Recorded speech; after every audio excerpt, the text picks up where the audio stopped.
नमस्कार दोस्तों, मेरे यूट्यूब चैनल रमा सर्वे पर स्वागत। मित्रों, एक नई शुरुआत हमेशा व्यक्ति का इंतजार करती है, लेकिन यह आसान भी नहीं होता। कई ऐसे मोड़ आते हैं जब शुरुआत का मानो अंत होता प्रतीत होने लगता है। अगर इंसान को मोटिवेशन मिले, खासकर आप लोगों जैसा, तो इस मुश्किल कदम को आसानी से पार कर लेते हैं। हाँ मित्रों, आज मैं अपना शतकीय एपिसोड पेश करने जा रहा हूँ। सच में मुझे बेइंतहा खुशी की अनुभूति मिल रही है। वैसे ही जैसे कोई प्लेयर पहली बार सेंचुरी मारता है, वैसे ही जैसे मानो कोई माँ 9 महीने बाद प्रसव पीड़ा के उपरांत नवजात शिशु को जन्म देने जा रही हो। जैसे मानो कोई माँ के आंचल में एक छोटा शिशु धीरे धीरे आकर आलिंगन करने जा रहा हो। आपके जैसा रीडर एवं सब्सक्राइबर के हौसले के कारण इस मुकाम पर पहुंचा हूं मैं आज। मुझे भी एहसास, वेदना एवं अनगिनत पीड़ाओं से गुजरना पड़ा है, लेकिन मैं अपनी यात्रा जारी रखी ताकि कुछ लिखकर लोगों के, यंगस्टर के काम आ सकूं। मुक्ति से छुटकारा एवं अधिकांश जनमानस का भटकाव, लाचारी की कर्तव्य विमूढ़ता, आगे बढ़ते हुए उन तमाम चुनौतियों का सामना करते हुए इस मुकाम पर पहुंचा हूं और मैं अग्रसर हूं और आगे भी यात्रा जारी रखूंगा मित्रों। असल में सपने को साकार करने की दिशा में लिखने रहने की प्रेरणा आपने ही दिया है। मैं इसलिए यह सब कर पा रहा हूं। मैं आज ही के आप ही के बीच इसी मिट्टी में पला बढ़ा हूं। अपने सपनों को हकीकत का जामा पहनाने के लिए निरंतर प्रयत्नशील रहा हूं मैं।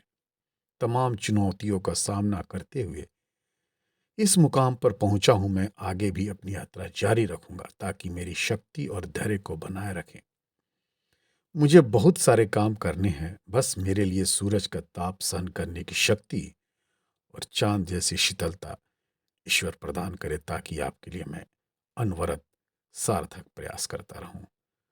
शून्य से शतक तक हर बिंदु की अपनी कहानी होती है मित्रों। शांति में कुछ, याद में कुछ, कुछ विरेचन, कुछ कथाएं। हर बिंदु की अपनी कहानी, हर मोड़ की अपनी जुबानी होती है मित्रों।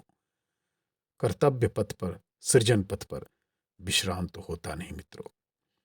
अपनी योजना पर काम करते वक्त बहुत से लोग आपको ऐसे समझने लग जाते हैं कि हम अपने लक्ष्य से भटक जाते हैं। आप लोग का स्नेह से मैं उस विजेता युवक की भांति योजना रूप आगे बढ़ते गए और अंत में शतकीय विजय पाई है आज। हाँ, आपको आलोचना और समीक्षा में फर्क समझना होगा। समीक्षा को गंभीरता से ले मित्रों, और आलोचना को हवा में उड़ा दें। जीवन में रुकने का नाम ही मृत्यु है मित्रों। हमेशा चलने वाला ही विजय पाता है।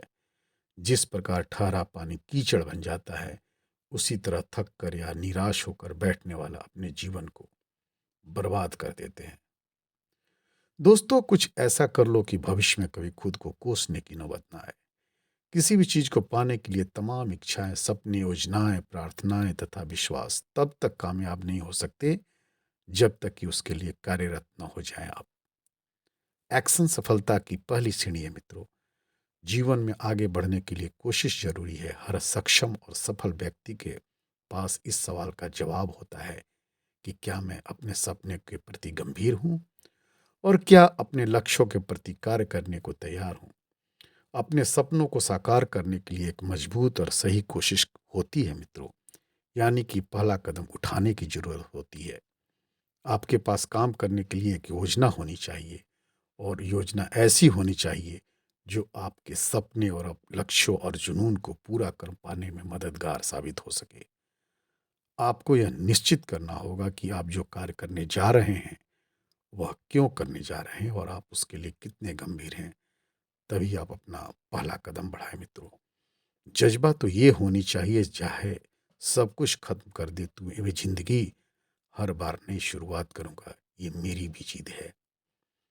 मित्रों, एक दिन आंधी आनी है, परिंदा भी जानता है। जब भी उजड़ेगा घर, नया घरौंदा बनाएगा वो। अगर गुलामी करनी ही है तो मेहनत की कीजिए, सुना है इससे सफलता खुद ब खुद आपकी गुलाम बन जाएगी। और मैं इसी तर्ज पर चलता रहा हूं मित्रों। समुद्र को पार करना है तो हर चुनौतियों से टकराना पड़ेगा, हर जंग में करनी है जीत हासिल, तो जिंदगी की हर हार को हारना पड़ेगा मित्रों। जहां तक मेरा सोच है, समर्पण प्रत्येक प्राणी के लिए अत्यंत आवश्यक है, जिसके माध्यम से हम अपनों के प्रिय बन सकते हैं। यह स्मरण रहे कि राग, द्वेष, घृणा तथा स्वार्थ का त्याग किए बिना समर्पण की कल्पना नहीं है। लक्ष्य की प्राप्ति के लिए भी समर्पण भाव का होना अत्यंत आवश्यक है। जब हम अपने संपूर्ण समर्पण के साथ लक्ष्य प्राप्ति के लिए समर्पित हो जाते हैं, तब कोई भी लक्ष्य हमसे दूर नहीं रहता। हाँ मित्रों, समर्पण के साथ साथ विश्वास का होना भी आवश्यक है। जिस प्रकार एक बीज धरती में रोपित किया जाता है, तो वह संपूर्ण रूप से खुद को धरती माँ की गोद में समर्पित कर देता है। तभी उसमें विकास के नए अंकुर फूट पड़ते हैं। सूरज की किरणों उसे शक्ति प्रदान करती है, पवन की शीतलता उसे दुलारती है, मेघ उसका सींचन करते हैं। इस प्रकार उसे संपूर्ण प्रकृति का सहयोग एवं साहचर्य मिलता रहता है। उसके बाद वह धीरे धीरे एक संपूर्ण वृक्ष का आकार ले लेता है, एक ऐसा वृक्ष जिसके आश्रय में तमाम प्राणी शीतलता प्राप्त करते हैं।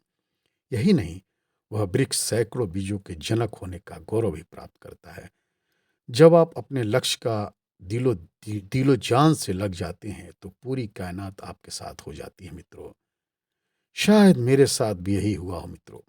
मैंने भी अपने काम को जिम्मेदारी और समर्पण की भावना के साथ किया। परिणाम स्वरूप मेरी क्षमताएं और गुणवत्ता दोनों में सुधार हुआ, जो आपके प्यार से प्रस्फुटित हुआ है आज।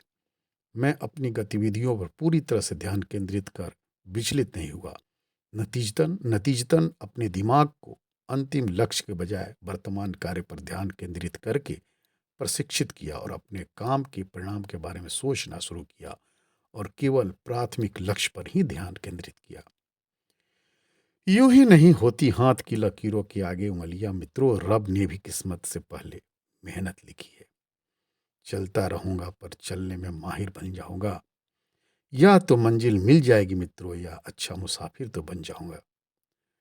कुछ नहीं मिलता दुनिया में मेहनत के बगैर। अपना साया भी धूप में आने से ही मिलता है दोस्तों। और अंत में मैं कहूँगा कि मंजिल मिले या ना मिले इसका गम नहीं, मंजिल की जुस्तजू में मेरा कारवां तो है।